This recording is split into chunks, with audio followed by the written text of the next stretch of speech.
The first time he heard the phrase, Jacob was 6 years old, standing knee-deep in wet grass with a skinned elbow and tears he refused to let fall. His grandfather, a towering figure silhouetted against the blazing afternoon sun, had crouched down to his level and wiped the dirt off his face with a handkerchief. "Never complain, never explain," the old man said, his voice rough but steady.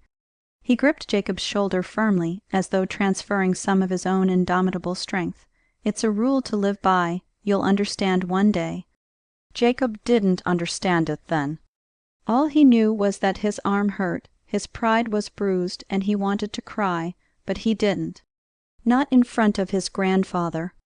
Years later, the words still echoed in Jacob's mind, a mantra that shaped him, molded him, and at times constrained him. Jacob's grandfather, Arthur Grayson, was a man of few words but unshakable principles. A World War Roman II veteran and the owner of a small but successful construction business, he was a legend in the small town of Ashridge. People spoke of his stoicism with reverence, admiring the way he handled life's blows without so much as a frown. Arthur had raised Jacob after his parents died in a car accident. The grief of losing his son and daughter-in-law would have crushed a lesser man, but Arthur bore it silently, his pain hidden behind a wall of unflinching resolve. Jacob, too young to fully grasp the depth of their loss, grew up in the shadow of his grandfather's strength. Arthur's philosophy was simple, life was hard, and complaining wouldn't make it any easier. Explaining yourself was equally pointless. People would believe what they wanted to believe. It was better to act with integrity and let your actions speak for themselves. For Jacob, the mantra became a shield, a way to navigate the world without revealing too much of himself. But as he grew older, he began to question whether it was a shield or a prison. At 25, Jacob had built a promising career as an architect. He was known for his meticulous designs and unwavering work ethic, traits he attributed to his grandfather's influence. But his personal life was a different story.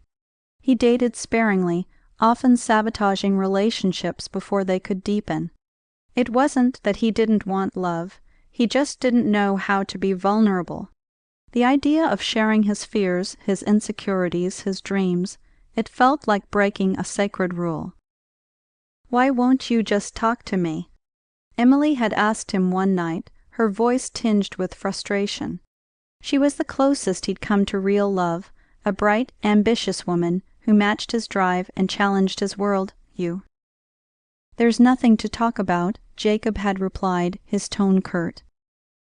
"Nothing to talk about," she repeated, incredulous. "Jacob, you shut me out every time I try to get close to you. It's like you're afraid to let anyone see who you really are." He didn't respond. What could he say? That he didn't know how to be anything other than the stoic, self-reliant man his grandfather had raised him to be. That he was terrified of being seen as weak or needy. In the end, Emily walked away, and Jacob let her go without a fight. He told himself it was for the descent.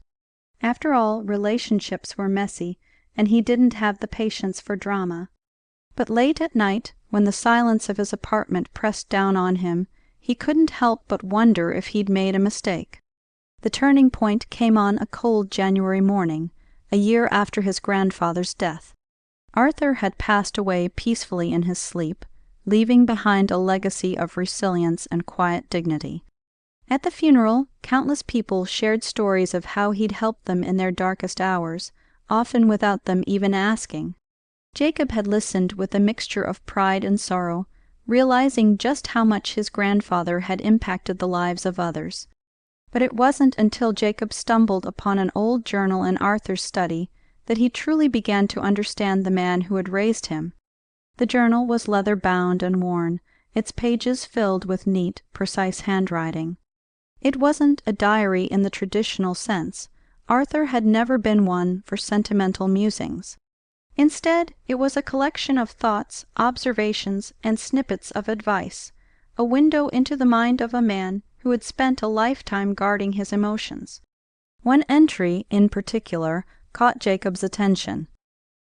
Life has taught me that strength isn't about never feeling pain, it's about enduring it without letting it consume you. But I fear I've taken my own advice too far. There are nights when the weight of unspoken words feels like a stone on my chi scent. I've always believed in never complain, never explain, but I wonder if, in my silence, I've pushed people away. I wonder if Jacob will grow up thinking he has to carry the world on his shoulders alone. If he does, then I've failed him. The words hit Jacob like a punch to the gut. His grandfather, the epitome of strength and stoicism, had harbored doubts about his own philosophy. The realization was both shocking and liberating. For the first time, Jacob saw the cracks in the armor his grandfather had worn so faithfully. And in those cracks he found permission to question the mantra that had defined his own life.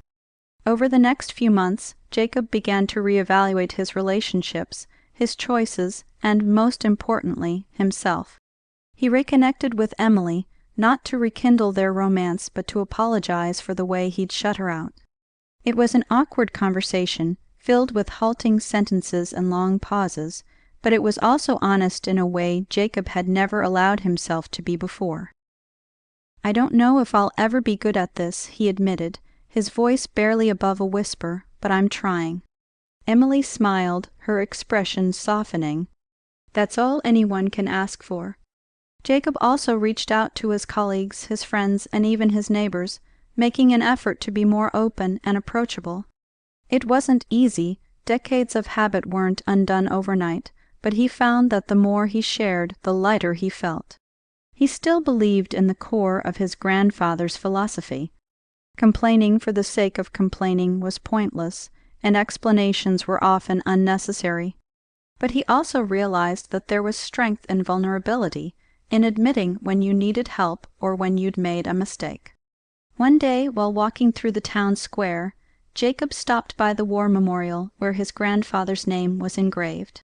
He stood there for a long time, his hands in his pockets, the winter wind tugging at his coat. "Thank you," he said softly, his breath forming clouds in the icy air, "for everything. For teaching me how to be strong. And for showing me that it's okay to be more than that." As he walked away, he felt a sense of peace he hadn't known in years.